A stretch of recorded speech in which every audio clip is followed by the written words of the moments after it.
Hello and welcome back to Joe Bayley Revision. Today we're looking at Physics, Topic 9, which is on space physics.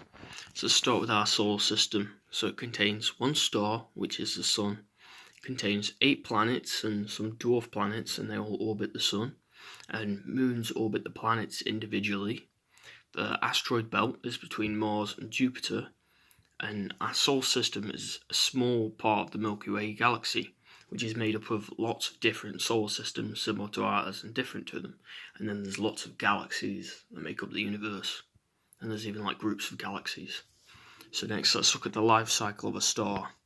So smaller stars, like the Sun, it's when nuclear fusion begins, it turns from a protostar into a main sequence star.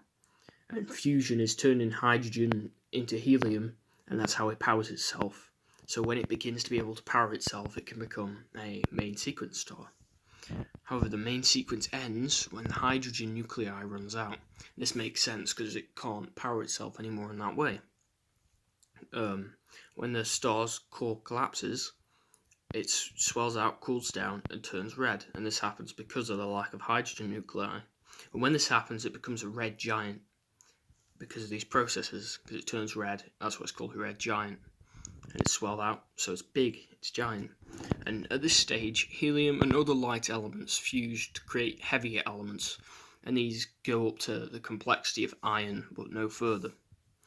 And after all of these light elements are used up, it can't fuse them at all, so fusion stops, and the star collapses and heats up, so it can't power itself at all anymore, so it becomes a white dwarf. Because it can't make it itself, it can't sustain itself. And then over time it becomes a black dwarf as it fades out and goes cold. So next let's look at stars more massive than the Sun. So for the first few processes it goes through the same thing. It turns from a protostar into a main sequence star.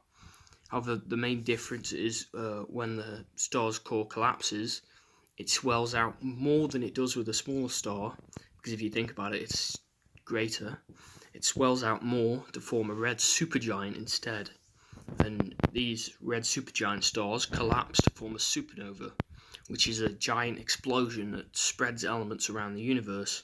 It even forms things as complex as uranium, which is why we still have uranium around today from supernovas, because it has such a long half-life. Of course it spreads elements around, so that's how we get most of our elements in the modern day. Supernova, after the supernova, it becomes a neutron star or a black hole. A neutron star is a small, dense star which is compressed by gravity. So if you think about it, all of the mass of that supergiant star is concentrated into a small area, a very small star, which would make it a lot more dense because the mass can't be lost. And it's compressed by gravity because the outward force of the star becomes less than gravity, so it collapses in on itself. And a black hole is when the star is compressed into a single point called a singularity. And here it has an incredibly strong gravity. So it sucks in and destroys everything in range, including light. So a black hole, it doesn't stay stable like a neutron star. It becomes like a single point. It's no longer a star anymore. And the gravity of it's so strong, it basically destroys everything in range and sucks it all in. So next let's look at orbits. So orbits exist with planets around stars, moons which are around planets, and satellites which are also around planets, and gravity provides the force that allows orbits to happen. For a small object to orbit a set distance from a larger object, it must go at a particular speed, because if the thing goes too fast, then the object will fly into space, because it's going too fast to keep its current path. However, if it goes too slow, then it will fall into the larger object. As it's slowing down, it loses speed and gets pulled in more by gravity. And when it's going too fast, it gets pulled in less by gravity. It's all about the balance between speed and gravity that allows it to stay on that path. So in an orbit, the velocity changes, but the speed does not, and that's because velocity has direction. Because if you think about it, it's constantly changing direction. A satellite is if it's going around the Earth, or a planet around the Sun. So let's look at this diagram here. So we see gravity pulls the thing into it. So here gravity is pulling the planet into the sun, but a set distance, of course. And there's always a 90 degrees right angle between the gravity and the velocity. So this means as we go around, the velocity will keep changing, so the arrow will always be a tangent to this circle.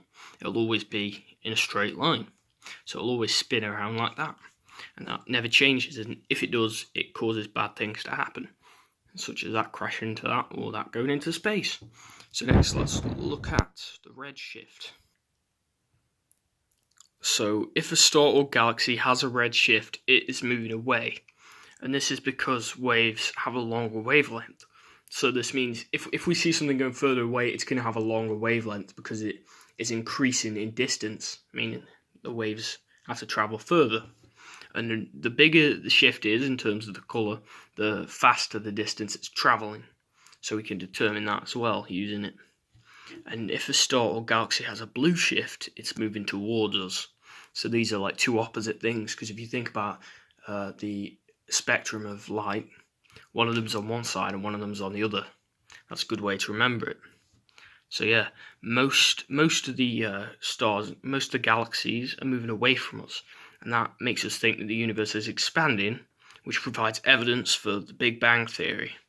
And the Big Bang Theory is basically the idea that the universe began from a very small region that was extremely hot and dense, and it expanded and is still expanding from that point.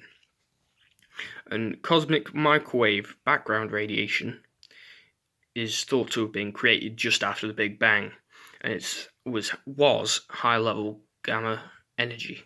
However, it's now become microwave radiation and can be detected as over time it's spread out and weakened, because of course it's radiation, so it has a half-life and it weakens over time, and we can detect that now. I think it was figured out in 1965. Supernova in distant galaxies suggests that they are moving away from each other faster. So that's one way of knowing that.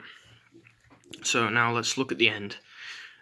If the density of the universe is low, which is lower than a particular value, it will continue to expand forever.